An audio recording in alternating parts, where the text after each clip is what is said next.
The December frost had painted intricate patterns on London's windows when the distinguished diplomat Sir Charles Pemberton arrived at Baker Street in a state of barely controlled panic, carrying with him not physical evidence, but rather the absence of it.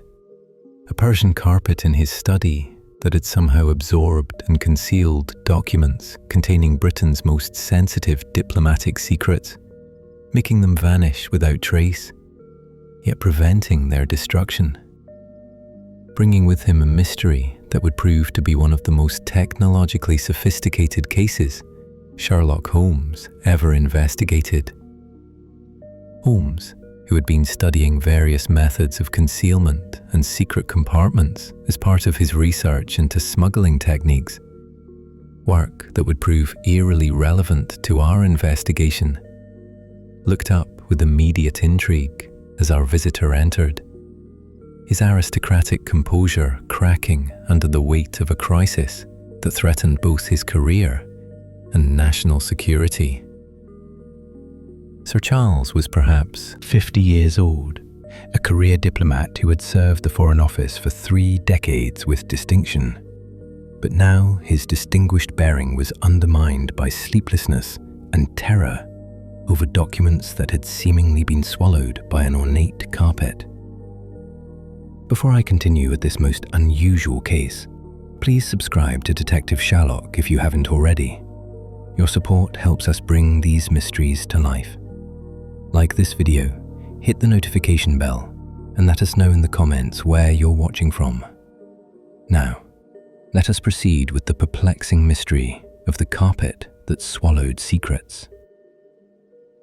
Mr. Holmes, Dr. Watson, he began, his voice low and urgent despite our privacy. I am facing a catastrophe that defies all rational explanation. 5 days ago, I was working in my private study at home, reviewing highly classified documents regarding Britain's negotiations with the Ottoman Empire. These documents detailed our strategic positions, our intelligence assessments, our planned concessions and demands, information that would be devastating if obtained by hostile powers. I had the documents spread across my desk, was called away briefly to attend to household matters, and when I returned not 10 minutes later, the documents had vanished, completely, without trace. Stolen by an intruder? Holmes asked immediately, already considering possibilities. That was my first assumption, Sir Charles replied, but my study door was locked from the inside. I had locked it myself before leaving, carrying the key with me. The windows were secured and showed no signs of forced entry. My servants were all accounted for in other parts of the house. There was no possible way anyone could have entered my study during those 10 minutes. Yet the documents were gone. Could you have misplaced them? I suggested. Papers can slip between other items, fall behind furniture. I conducted exhaustive searches, Sir Charles interrupted. I've examined every surface in that study, moved every piece of furniture, checked behind books, inside drawers, under rugs. The documents are not merely misplaced, they have vanished as if they never existed.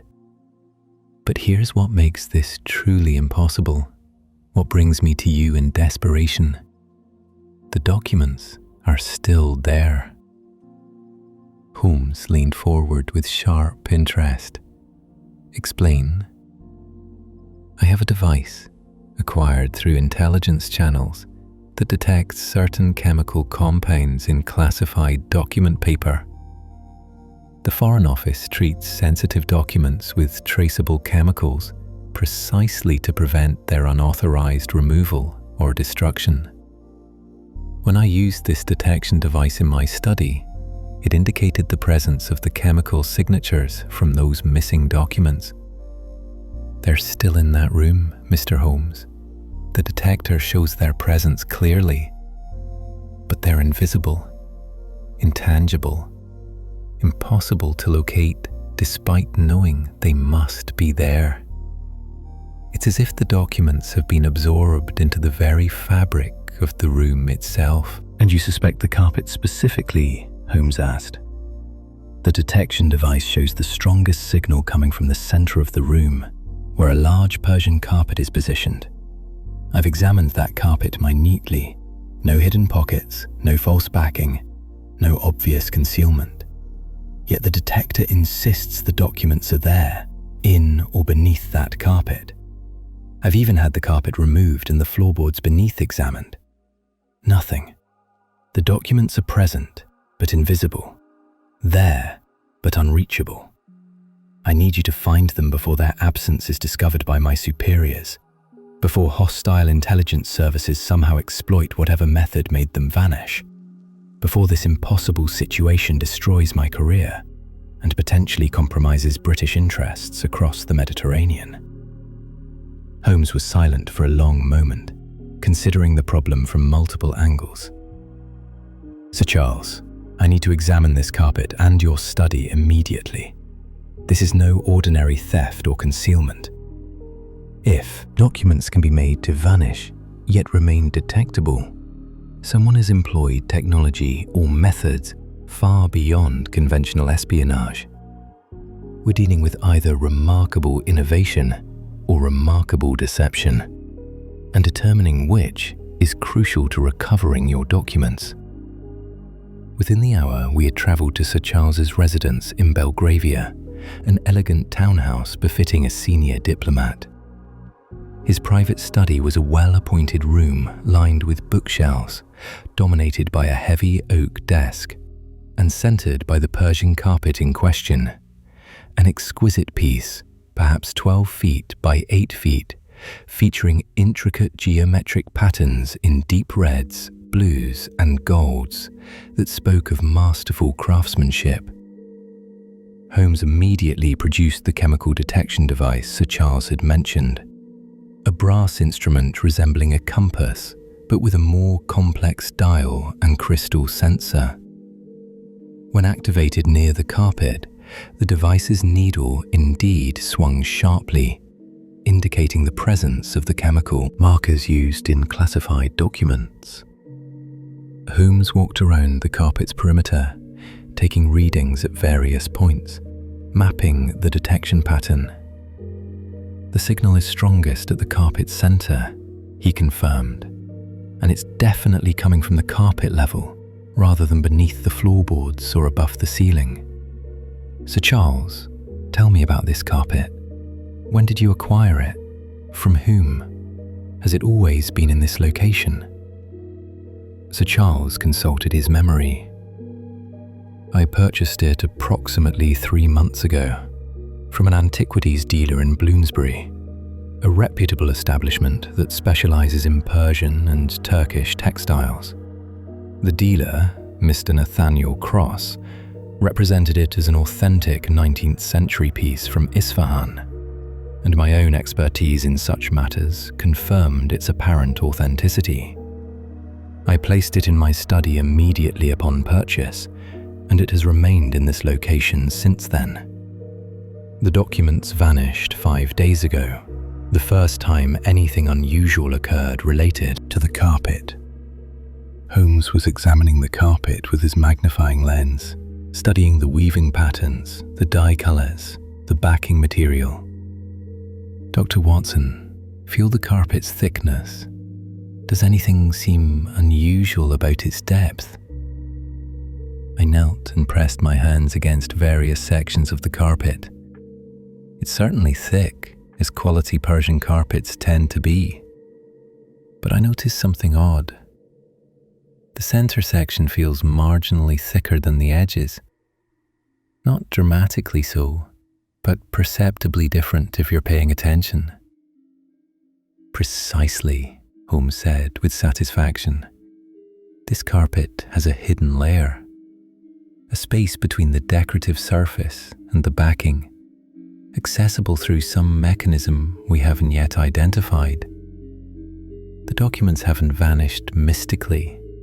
They've been physically drawn into this concealed compartment through a process we need to understand.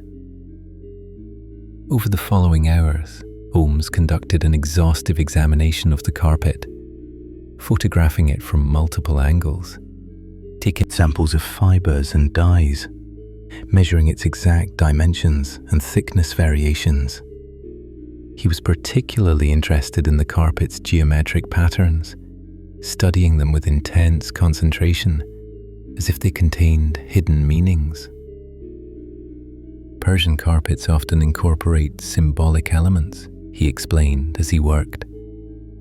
Geometric patterns can represent cosmological concepts, religious ideas, even encoded messages. But these patterns include something unusual, irregularities that don't fit traditional design conventions. See here and here. These sections of the pattern are slightly asymmetrical in ways that suggest functional purpose rather than aesthetic choice. He pressed firmly on one of these irregular pattern sections. Nothing happened. He tried another. Still nothing. On the third attempt, pressing a specific sequence of pattern elements in a particular order, there was a soft, mechanical click, and a section of the carpet's surface became slightly loose. "There's a mechanism," Holmes said with grim satisfaction. "The carpet contains hidden machinery activated by pressing specific pattern elements in sequence. Someone standing on this carpet or handling documents on the desk above it could trigger the mechanism through precise pressure points, causing objects on the carpet's surface to be drawn downward into the concealed compartment." With careful manipulation, Holmes managed to partially open the carpet's hidden layer, revealing a space approximately 2 inches thick between the surface and backing.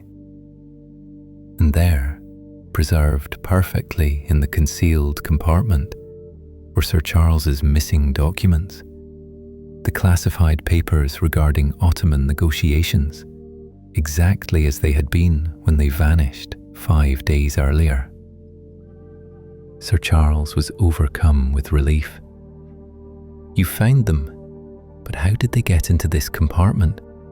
I didn't deliberately place them there. I wasn't even touching the carpet when they vanished. They were on my desk." Holmes examined the mechanism more thoroughly now that it was partially exposed. The carpet is designed with an ingenious vacuum system. When the hidden compartment is opened through the pressure sequence, it creates negative air pressure that literally sucks lightweight objects, like paper documents, downward into the concealment space. The documents on your desk were drawn across the desktop, onto the carpet, and into the hidden compartment in seconds. You mentioned being called away for 10 minutes. That was more than enough time for the mechanism to activate, capture the documents, and reset itself to appear normal. "But I didn't activate any mechanism," Sir Charles protested.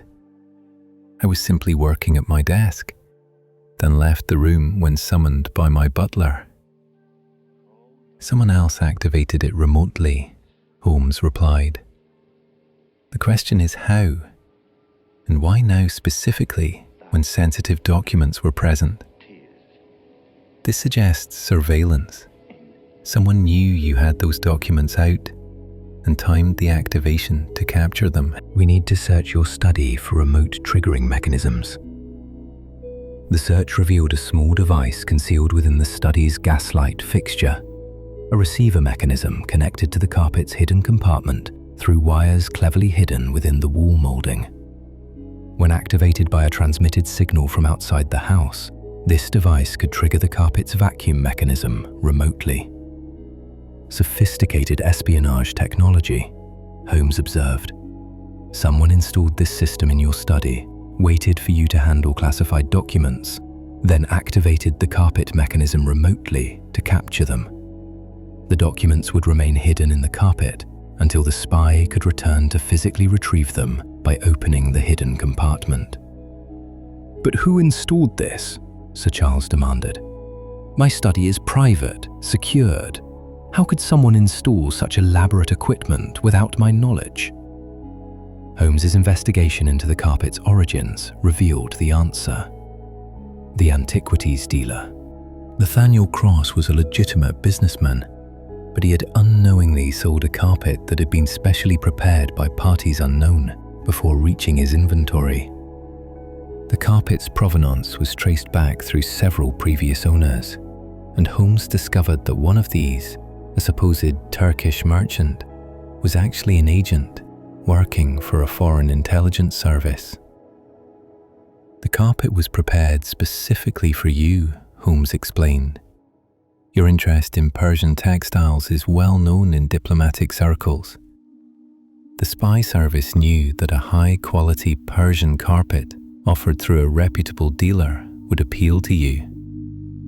The carpet itself is genuine 19th century Isfahan weaving, which is why it passed your expert examination. But it was modified. The hidden compartment and mechanism added, the receiver installed, before being introduced into Cross's inventory 3 months ago.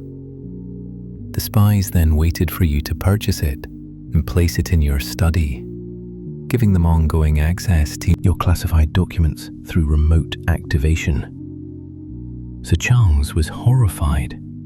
So every document I've worked with in that study for 3 months has been vulnerable to capture. How many times was this mechanism activated? What other secrets might have been stolen? Holmes examined the mechanical counter built into the carpet system.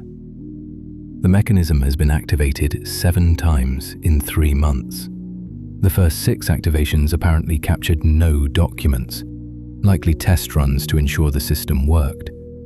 The 7th activation 5 days ago captured your Ottoman negotiation documents. You discovered the theft quickly enough that the spies haven't yet retrieved what they captured.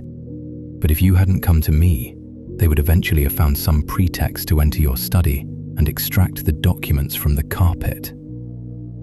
The investigation into the foreign intelligence operation behind this sophisticated espionage revealed a broader program of technological surveillance targeting British diplomatic and military officials. The carpet was merely one example of what Holmes termed passive capture devices, mechanisms installed in targets' homes or offices that could remotely activate to steal documents without requiring human agents to enter secured spaces. Traditional espionage requires penetrating security, picking locks, bribing servants, breaking into offices, Holmes explained in his subsequent report to the Foreign Office. But these passive capture devices circumvent security entirely. The target himself brings them into his secured space, believing them to be harmless decorative objects or functional furniture. Once in place, they can be remotely activated to steal documents without anyone entering the premises. It's espionage at a distance, using the target's own environment against him. Other British officials were warned to examine their homes and offices for similar devices. Several additional cases were discovered. A desk with hidden compartments that could be remotely opened to photograph documents. A painting with a concealed camera that could be triggered to record whatever was visible in the room. Even a tea service with tiny microphones that could transmit conversations to nearby receivers. An entire program of technological espionage was exposed and dismantled. But the carpet case remains the most sophisticated example. The Foreign Intelligence Service responsible, which Holmes identified as working for a rival European power seeking advantage in Mediterranean negotiations, lost significant operational capability when their passive capture devices were discovered and removed. Several of their agents were identified and expelled from Britain. The diplomatic damage was substantial, and the rival power's negotiating position was weakened by exposure of their espionage methods. For Sir Charles Pemberton, the recovery of his documents prevented career disaster and potential diplomatic catastrophe. If those Ottoman negotiations details had reached hostile powers, Britain's position would have been fatally compromised, he explained. We would have entered negotiations with our opponents, knowing our exact positions, our fallback offers, our intelligence assessments. It would have been like playing chess with all our pieces visible to our opponent, while theirs remained hidden. Mr. Holmes saved not just my career, but potentially Britain's strategic interests across an entire region. Yet the case left lasting impact on Sir Charles's sense of security and privacy. I can never again trust my environment completely, he admitted months later. Every object in my study now seems potentially threatening. Is this lamp concealing a listening device? Does this bookshelf have hidden compartments? Is this chair somehow transmitting information? The carpet was so innocent-seeming, so purely decorative. Yet it was actually sophisticated espionage equipment. That betrayal of trust in ordinary objects has made me perpetually suspicious of my surroundings. Holmes understood this psychological impact, but could offer little comfort. Awareness is unpleasant but necessary, he said. The age of technological espionage has arrived, and traditional security measures, locked doors, trusted servants, physical barriers, are no longer sufficient. Officials handling sensitive information must assume their environments may be compromised and take additional precautions accordingly. The carpet proved that seemingly harmless objects can be weaponized for intelligence gathering. That's disturbing knowledge, but ignorance of it is more dangerous than the discomfort of constant vigilance. The carpet itself was seized as evidence and eventually ended up in the Home Office's classified collection of espionage equipment. Holmes was permitted to study it extensively, documenting every aspect of its sophisticated mechanism. His technical report on the device became required reading for British intelligence officers and informed the development of countermeasures against similar technologies. The mechanism's elegance is remarkable, Holmes wrote in his analysis. A genuine antique carpet, valuable and aesthetically pleasing, modified to incorporate modern espionage technology without compromising its appearance or arousing suspicion. The vacuum capture system is mechanically sophisticated, operating silently and leaving no visible trace. The remote activation capability allows the device to be triggered from outside secured premises. And the chemical detection resistance, the documents remain present and detectable but inaccessible, prevents their absence from being immediately noticed, while ensuring they remain intact for later retrieval. This represents a new generation of espionage tools that blend traditional craftsmanship with modern technology. The case influenced subsequent security protocols for government officials. Regular technical sweeps for hidden devices became mandatory. Decorative objects in secured spaces were catalogued and periodically examined for modifications. Officials were trained to recognize signs of technological surveillance and taught to maintain what Holmes called object awareness, conscious attention to the provenance and characteristics of everyday items in their environments. The carpet case taught us that espionage no longer requires human agents physically penetrating security, a Foreign Office security director later explained. The spy equipment itself penetrates security by being innocently introduced as furniture or decoration, then lying dormant until remotely activated. We must now secure not just against human intrusion, but against compromised objects that can spy on our behalf of hostile powers. Years later, the case remained classified in most details, but its general lessons became widely known in intelligence communities. The carpet that swallowed secrets became shorthand among intelligence professionals for the phenomenon of everyday objects being converted into espionage tools. The phrase entered intelligence jargon as a reminder that security required scrutinizing not just people, but environments. For Holmes, the case represented a troubling evolution in criminal and espionage methodology. When crimes and intelligence operations involved human agents, investigation could follow human motivations, human patterns, human limitations, he reflected. But when objects themselves become the agents, when furniture spies, when decorations steal, when the physical environment itself is compromised, investigation becomes more technical and less psychological. The carpet was far more patient, more reliable, more deniable than any human spy could be. It required no payment, showed no loyalty conflicts, left no confession trail. This is the future of espionage, automated, technological, embedded in the material fabric of daily life. This prediction proved accurate. Subsequent decades saw increasing use of technological surveillance, from improved cameras and microphones to more sophisticated hidden compartments and remote sensors. The carpet case was an early example of a trend that would dominate 20th century intelligence operations. Sir Charles Pemberton continued his diplomatic career for another 15 years, eventually retiring with honours and a knighthood elevated to baronetcy for his service.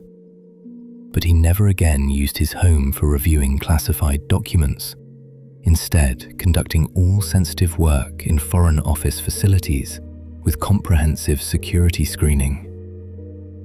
The psychological impact of having his private study compromised never entirely faded. "I loved that study," he told Holmes years after the case. "It was my sanctuary, my personal space where I could think and work in comfort. The carpet's betrayal poisoned that sanctuary. I could never again feel secure there, never trust that some other object wasn't similarly compromised. So I abandoned using it for anything sensitive and eventually came to avoid it entirely. The physical space remained, but its psychological function was destroyed." That's perhaps the most insidious aspect of this type of espionage. It doesn't just steal secrets, it destroys the victim's sense of security in their own environment. The carpet case remained one of Holmes's most technically complex investigations, requiring expertise in mechanical engineering, chemistry, intelligence operations, and even textile analysis. It demonstrated that modern investigation required broader technical knowledge than traditional detective work had demanded. In earlier eras, solving crimes required understanding human psychology and following physical evidence like footprints or fingerprints, Holmes wrote in his methodological reflections. But the carpet case required understanding vacuum mechanics, remote activation systems, chemical detection methods, and espionage tradecraft. Detective must become a polymath, knowledgeable across multiple technical domains, or risk missing crucial elements of increasingly sophisticated crimes. This philosophy influenced Holmes's subsequent work and his training of others in investigative methods. He emphasized broad technical education, maintained relationships with experts across diverse fields, and continuously studied emerging technologies that might be exploited for criminal purposes. The carpet case proved that investigation had to evolve as quickly as criminal and espionage methods, or risk being perpetually behind. The Foreign Intelligence Service that developed the carpet system was never officially identified, though Holmes's investigation provided strong evidence pointing to a specific European power. Diplomatic considerations prevented public disclosure, But the exposure of their methods seriously damaged their intelligence operations in Britain and forced them to develop new approaches. They lost years of investment when we discovered the passive capture devices, Holmes explained. These systems took considerable time and resources to develop, deploy, and maintain. Exposing them forced the hostile service to abandon not just the carpet, but an entire operational approach they had been systematically implementing. That's perhaps a greater achievement than catching individual spies. We neutralized an entire intelligence methodology. The technical specifications of the carpet's hidden mechanism remained classified for decades, but Holmes's general descriptions influenced security thinking worldwide. Intelligence services recognized that technological concealment was becoming increasingly sophisticated, and that traditional security assumptions that locked rooms were secure, that decorative objects were harmless, that absence of human intruders meant absence of espionage, were no longer valid. The carpet proved that security is as much about objects as people, one security expert wrote, summarizing the case's lessons. We must secure the physical environment itself, not just control access to it. Every object is potentially compromised until proven otherwise. This requires exhaustive vigilance that seems paranoid by traditional standards, but is merely prudent in the age of technological espionage that the carpet case exemplified. Mr. Nathaniel Cross, the antiquities dealer who had unwittingly sold the compromised carpet, was cleared of any involvement in the espionage operation. Holmes's investigation established that Cross had been an innocent intermediary, manipulated by the hostile intelligence service without his knowledge. However, the revelation damaged his business reputation despite his innocence. People associate me with espionage equipment, even though I was a victim myself, Cross lamented. Collectors worried that items from my inventory might be compromised. The purchasing from me means risking surveillance. My business has suffered tremendously despite being exonerated of any wrongdoing. That's another victim of this case.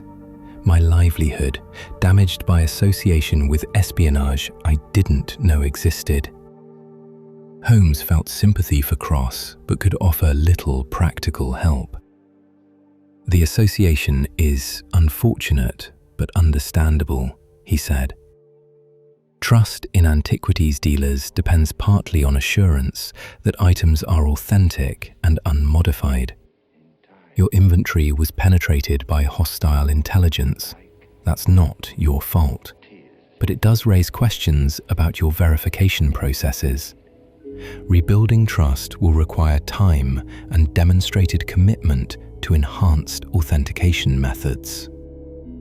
Cross did eventually rebuild his business, implementing rigorous examination protocols for all inventory and emphasizing his cooperation with authorities in exposing the espionage operation. But the recovery took years, and his business never fully returned to its previous prominence. He remained another casualty of the carpet case, innocent but damaged by proximity to sophisticated intelligence operations. The case also influenced Holmes's personal security practices.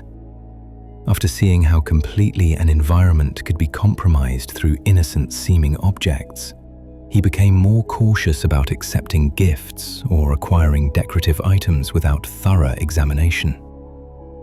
His sitting room at Baker Street remained relatively sparse, with most objects having clear provenance and function. I'd rather live in Spartan surroundings than risk being surrounded by potential surveillance equipment, he explained when I commented on his increasing minimalism. The carpet case taught me that every object is potentially a threat until proven otherwise. That's an exhausting way to live, but prudent given what we now know about technological espionage capabilities. For my part, the case reinforced my belief that modern life was becoming increasingly complicated and threatening. In earlier times, a carpet was simply a carpet, I reflected. Now it might be espionage equipment. Ordinary life is infiltrated by technological threats that previous generations never imagined. We live surrounded by potential dangers disguised as everyday objects. Holmes acknowledged this, but maintained his characteristic rationalism. Dangers have always existed, Watson. The form changes, but not the fundamental reality that life contains threats requiring vigilance. Previous generations worried about poisoned drinks or concealed weapons. We worry about compromised furniture and electronic surveillance. The specific threats evolve, but the need for awareness remains constant.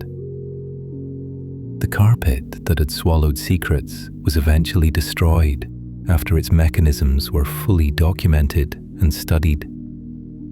The exotic materials and sophisticated engineering made it valuable as a technical specimen, but security considerations required its elimination to prevent any possibility of the technology being reverse engineered by additional hostile powers. We learned everything possible from the device, Holmes explained, and now it must be destroyed to prevent its lessons from being learned by others. That's the paradox of intelligence work. Valuable information must sometimes be destroyed precisely because it's valuable. The carpet served its purpose for us through exposure and study. Now its continued existence would only serve potential enemies by providing them a template for similar devices. The destruction was witnessed by Holmes and several Foreign Office officials, ensuring the sophisticated espionage tool could never again threaten British security. Yet the knowledge gained from studying it, the understanding of passive capture systems, remote activation capabilities, and technological concealment methods, remained permanently embedded in British intelligence awareness. So Charles Pemberton's Ottoman negotiation documents, recovered from the carpet's hidden compartment, were never compromised by hostile powers. The diplomatic talks proceeded successfully, with Britain achieving favourable terms that secured Mediterranean interests for years. Sir Charles's career continued unblemished, the crisis averted through Holmes's investigation before damage became irreversible. "Mr. Holmes gave me a second chance," Sir Charles said years later in retirement. "The documents were recovered, my security was restored, and my career survived. But I never forgot how close I came to catastrophic failure through no fault of my own, simply by purchasing a beautiful carpet that seemed perfectly innocent. That taught me humility about security and awareness of how thoroughly modern espionage can penetrate even the most carefully guarded spaces." The case of the carpet that swallowed secrets remained one of Holmes's most technologically sophisticated investigations, demonstrating that detective work required evolving alongside criminal and espionage methods. Traditional investigative skills, observation, deduction, psychological insight remained essential, but had to be supplemented with technical knowledge about emerging technologies that could be weaponized against security. The carpet itself was gone, destroyed to protect secrets, even as it had once captured them. But its legacy persisted in enhanced security awareness, improved countermeasure development, and permanent recognition that in the modern age, environments themselves could become threats, requiring vigilance beyond traditional security measures. The secrets the carpet had swallowed were recovered, the espionage operation was disrupted, and British diplomatic interests were protected. Yet the deeper secret the carpet revealed, that ordinary objects could become extraordinary threats through technological modification, remained a permanent lesson shaping intelligence and security practices for generations to come. The Persian carpet that had seemed so beautiful, so innocent, so purely decorative, had proven to be something far more sinister. Sophisticated surveillance tool designed to betray the trust placed in everyday objects. Its exposure prevented immediate harm, but revealed a broader truth about the vulnerability of modern life to technological infiltration that no investigation could fully resolve.